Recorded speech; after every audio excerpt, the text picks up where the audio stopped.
আসসালামু আলাইকুম। ফাজারে সাদাকাত হইতে পড়াইছে। এই বিষয়টি দিতে বলেছে যে শেষের দিকে বর্ণিত হইয়াছে যে মালের মধ্যে লাভও আছে, লোকসানও আছে। উহা বিষ প্রতিষেধক ও আবার বিষও। হুজুর সাল্লাল্লাহু আলাইহি ওয়াসাল্লাম ইরশাদ করেন, প্রত্যেক উম্মতের জন্য একটি ফিতনা থাকে। আমার উম্মতের জন্য ফিতনা হইল মাল। এই জন্য এই ফিতনা ও উহার বিষ হইতে নিজেকে রক্ষা করা অত্যন্ত জরুরি।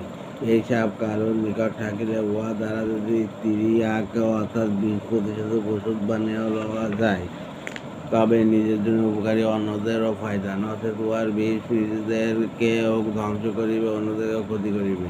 এই জন্য হুজুর সাল্লাল্লাহু আলাইহি ওয়াসাল্লাম ইরশাদ করিয়াছেন, এই সম্পদ সবুজ শ্যামল অর্থাৎ আকর্ষণীয় তরুতাজা মিষ্টি বস্তু, যদি উহাকে হক অনুযায়ী অর্থাৎ শরীয়তের নিয়ম ও তরিকা মোতাবেক হাসিল এবং হক অনুযায়ী খরচ করা হয়, তবে উহা উপকারী ও সাহায্যকারী বস্তু। আর যে উহাকে অন্যায়ভাবে হাসিল করে, তা এইরূপ যেমন মানুষের ক্ষুধা রোগ করা হইয়া যায়, ফলে সে খাইতে থাকে অথচ তার পেট ভরে না। মিসকা।